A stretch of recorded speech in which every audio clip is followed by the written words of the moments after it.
আসন্ন রমাদানে আমাদের 7টি করণীয়। 1 নাম্বার করণীয়, এই রমাদানকে আপনি কোরআনময় করে তুলুন। কোরআনময় করে তুলুন 2025-এর রমাদান। এই হচ্ছে আজকের প্রোগ্রামের স্লোগান। জোরে বলেন ঠিক কিনা? আমার প্রিয় ভাইরা, ধীরস্থির ভাবে কোরআন তেলাওয়াত করুন, তাড়াহুড়ো করে নয়। রমাদানের 1 খতম দেওয়ার একটা সহজ পদ্ধতি হচ্ছে রমাদানের প্রতি নামাজের পরে 4 পৃষ্ঠা, তাহলে 5 ওয়াক্তে 4 পাঁচা 20 পৃষ্ঠা, হেফজে কোরআন গুলো 20 পৃষ্ঠা 1 পারা, এভাবে 30 দিনে আপনার 1 খতম হয়ে যাবে। আমরা যেন তার তিলের সাথে বিশুদ্ধভাবে কোরআন তেলাওয়াত করতে পারি, আল্লাহ তৌফিক দান করুক। পড়ে না আমিন। 2 নাম্বার করণীয়, ধীরস্থির ভাবে তারাবির সালাত গুলো যেন আমরা আদায় করি। তাড়াহুড়ো করবেন না, আল্লাহর ওয়াস্তে তাড়াহুড়ো করবেন না, তাহলে কোরআন আমাদের জন্য বদদোয়া করবে। তাড়াহুড়ো করবেন তারাবির নামাজে। তারাবির নামাজ সালাতুত তারাবিহ মানে বিশ্রামের নামাজ, আর আমরা পড়ি সালাতুল কিতার, রেলগাড়ির মতো নামাজ। চিল্লায় বলেন ঠিক কি না? না, এরকম করবেন না। ইমাম সাহেবদেরকে আশ্বস্ত করুন যে ইমাম সাহেবরা আমরা পিছনে আসি আপনাদের সাথে, আপনি আস্তে আস্তে পড়েন, তার তিলের সাথে পড়েন, ধীরস্থির ভাবে তারাবির সালাত পড়বেন। সারা বছর এই সুযোগ হয় না, দাঁড়িয়ে কোরআন শোনার এরকম আয়োজন ব্যবস্থাপনা সারা বছর আর আমরা পাই বলেন তো না। তারাবির সালাতের রাকাত বিতর্ক এড়িয়ে চলুন, রাকাত নিয়ে বিতর্ক করবেন না। 8 রাকাত 20 রাকাত নিয়ে যে মারামারি এই দেশে, এটা শয়তানের ফন্দি। চিল্লায় বলেন এটা কার ফন্দি? আমরা 20 রাকাত পড়ি, আপনারা হয়তো 8 রাকাত পড়েন, কোনো অসুবিধা নাই। আমরা যারা 20 রাকাত আমরা পড়তেছি, আমরা 20 রাকাতের কথাই বলি, 20 রাকাত আমরা পড়বো আজীবন। সৌদি আরবে মক্কা মদিনায় 20 রাকাত পড়ে, কোনো অসুবিধা নাই। অন্যান্য মসজিদগুলো 8 রাকাত পড়ে, এই নিয়ে এদের মধ্যে মারামারি আছে? হ্যাঁ, এই জন্য রাকাত বিতর্ক এড়িয়ে চলবেন। প্রিয় ভাইয়েরা, আপনার আমল আল্লাহর কাছে কবুল হবে সংখ্যার বিচারে না উত্তমতার বিচারে? বলেন তো, সংখ্যার বিচারে না উত্তমতার বিচারে? উত্তমতার বিচারে। কত চমৎকার ভাবে আপনি আল্লাহর সামনে দাঁড়াতে পারছেন এটা বিবেচ্য। রুকু সেজদাগুলো সুন্দরভাবে করবেন, রুকু থেকে সোজা হয়ে দাঁড়ানো ওয়াজিব, 2 সেজদার মাঝখানে সোজা হয়ে বসা ওয়াজিব। এই তাআদিলুল আরকান বাদ দিলে হানাফি মাযহাব মতে সৌ সেজদা দিতে হবে, অন্য মাযহাব মতে নামাজই হবে না, আপনার নামাজই হবে না।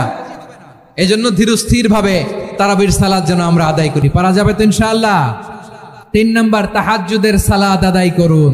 বছরের অন্য সময় উঠতে পারি না, অনেকে বলে হুজুর উঠতে পারি না, কিন্তু রমাদানে সাহারি খাওয়ার জন্য তো উঠাই লাগে। কি বলেন, সাহারি খান আপনারা? হ্যাঁ, খান না? খান কে কে দেখি তো? মাশাআল্লাহ মাশাআল্লাহ। এই সুন্নত পালনের জন্য 1 নাম্বার। মাশাআল্লাহ, ঠিক আছে, পালন করবেন। আল্লাহর হাবিব বলেন তাসাহারু ফা ইন্না ফিস সাহুরি বারাকা, তোমরা সাহারি খেও, কেননা সাহারির ভেতরে বরকত ঢুকায় দিয়েছে কে? একটা খেজুর 1 গ্লাস পানি খেলেও সারা দিন আপনাকে তরতাজা রাখে কে? তো সাহারির জন্য যেহেতু উঠতেই হয়, সাহারি খাওয়ার আগে বা পরে 2 রাকাত 4 রাকাত তাহাজ্জুদ পড়া যাবে না? রব্বুল আলামিন বলেন ওয়ামিনাল লাইলি ফাতাহাজ্জাদ বিহি নাফিলাতান লাকা আসা আইয়াবআসাকা রাব্বুকা মাকামান মাহমুদা। ও নবী, রাতের কিছু অংশ সময় তাহাজ্জুদের সালাত আপনি আদায় করবেন, কারণ এই তাহাজ্জুদ হলো আপনার জন্য নাফিলাতাল লাক, অতিরিক্ত ফরজ। আপনাকে মাকামে মাহমুদে অধিষ্ঠিত করবে কে? এজন্য যারা সম্মানিত হতে চান, সম্মানের আসনে যেতে চান, তাদের জন্য তাহাজ্জুদ অবধারিত। আমরা রমজানে সাহারির আগে তাহাজ্জুদ পড়তে চাই কি চাই না? এই নামাজটারে আল্লাহ বড্ড ভালোবাসেন। কেন জানেন? কারণ গভীর ঘুমকে স্যাক্রিফাইস করে আমরা এই নামাজ পড়ি।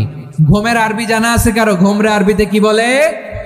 অনেকগুলো আরবি আছে। একটা আরবি হচ্ছে নুআস, তন্দ্রা, তন্দ্রা, আমানাতান নুআসা কোরআনে এসেছে। আরেকটা আছে ঝিমুনি, ঝিমুনি, এইভাবে ঝিমুনি আসে ঘুমের আগে, এটারে বলে সিনা। এটারে কি বলে? সিনা। স্বাভাবিক ঘুমকে আরবিতে বলে নাউম। স্বাভাবিক ঘুমকে কি বলে? এই সিনা আর নাউমকে আল্লাহ এক আয়াতে এনেছেন, লা তাখুযুহু সিনাতু ওয়ালা নাউম। আল্লাহর তন্দ্রা নাই, ঘুম নাই, ঘুমের আগে যে তন্দ্রা আছে ওইটাও নাই। তাহলে নুআস, সিনা, নাউম পেলাম।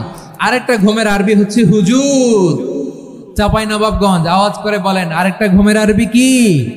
হুজুদ। এটা মাঝরাতের ঘুম, শেষ রাতের ঘুম, যেই ঘুমটা বড্ড মজা লাগে।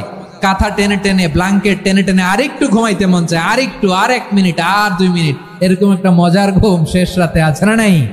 এই শেষ রাতের ঘুম, এই হুজুদের ঘুমকে স্যাক্রিফাইস করে যেই সালাত পড়া হয়, ওই সালাতের আরবি নাম হচ্ছে সলাতুল হুজুদ বা সলাতুত তাহাজ্জুদ। চিল্লায় বলেন আল্লাহু আকবার। এজন্য আল্লাহ তাআলা তাহাজ্জুদের সালাতকে এত পছন্দ করেন। পড়বেন তো রমাদানে। 4 নম্বরে মুক্ত হস্তে দান করুন, মুক্ত হস্তে দান করুন। ওয়ামা আতাইতুম মিন যাকাতিন তুরিদুনা ওয়াজহাল্লাহি ফাউলাইকা হুমুল মুদঈফুন। তোমরা মনে করো না যাকাত দিলে তোমাদের সম্পদ কমে যায়, এটা ভেবো না, বরং তোমরা আল্লাহর খুশির জন্য যে যাকাত দাও, তারপরে তোমার যে সম্পদ থাকে ওই সম্পদের মধ্যে প্রবৃদ্ধি দান করে কে? আপনি মনে করছেন দিলে কমে? চাঁপাইনবাবগঞ্জের ভাইয়ের আওয়াজ করে বলেন, দান করলে কি সম্পদ কমে নাকি বাড়ে? আওয়াজ করে বলেন, কমে না বাড়ে? বাড়ে। যেটা দান করেন, কামাসালি হাব্বা আম্বাতাত সাবআ সানাবিলা ফি কুল্লি সুম্বুলাতিন মিয়াতি হাব্বা। 1 টাকা দান করলে এটা চারা বীজের মতো, রূপে দিলে 7টা শীষ, প্রতি শীষে হয় 100 শস্য দানা। আল্লাহ যারে চায় এরকম বাড়ায় দেয়, প্রবৃদ্ধি দেয়। সুবহানাল্লাহ। এজন্য মুক্ত হস্তে দান করতে রাজি আছেন? আগে আগে যাকাত ক্যালকুলেট করে রাখেন। আপনার যাকাত বর্ষ যদি পরেও হয়, দেরি করেও হয়, ধরেন যে প্রতি বছর মুহররমে দেন, আপনি আগে দিতে পারবেন। যাকাত অগ্রিম আদায় করা যায়। সুবহানাল্লাহ বলেন। বিষ্ণু ইসা ইসলাম রমাদানে এত দান করতেন, কানা আজওয়াদান নাস, কিন্তু রমাদানে আজওয়াদুন নাস আজওয়াদু বিল খাইরি মিনার রিহিল মুরসালা। প্রবাহিত বাতাসের চেয়ে বিশ্বনবী আরো বদান্যতা বেড়ে যেত।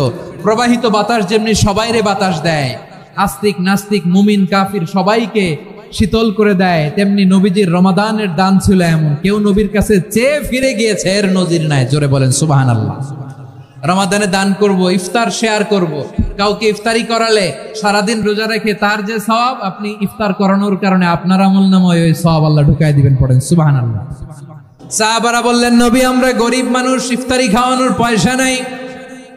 আল্লাহর হাবিব বললেন, ওয়ালাউ বিমাজকাতি লাবান, 1 ঢোক দুধ, ওয়ালাউ বিতামরা, 1টাও খেজুর, ওয়ালাউ বিশারবাতি মা, 1 ঢোক পানি খাইয়েও যদি কারো রোজা ভাঙাও, তারপরে ওই সওয়াব তোমার আমলনামায় দিবে কে? তাহলে মুক্ত হস্তে দান করুন, 4 নাম্বার। 5 নাম্বার হচ্ছে কদর তালাশ করুন। রমজানের সবচেয়ে দামি সময়। বিষ্ণু বলেন, মান হুরিমা খাইরাহা ফাকাদ হুরিম। যে কদর মিস করলো সে সব মিস করলো, হি ইজ দ্য লুজার। আচ্ছা বলেন, এই বরকতের মাসে আমরা কি লুজার হতে চাই না গেইনার হতে চাই? সবাই বলেনি। বলেন, এই রমাদানে আমরা লুজার হব না গেইনার হব? ইন্না أنزلناه في ليلة القدر وما أدراك ما ليلة القدر ليلة القدر خير من ألف شهر قرن الله أكبر লাইলাতুল কদরি খায়রুম মিন আলফি শাহর। 1000 মাসের চেয়েও সেরা।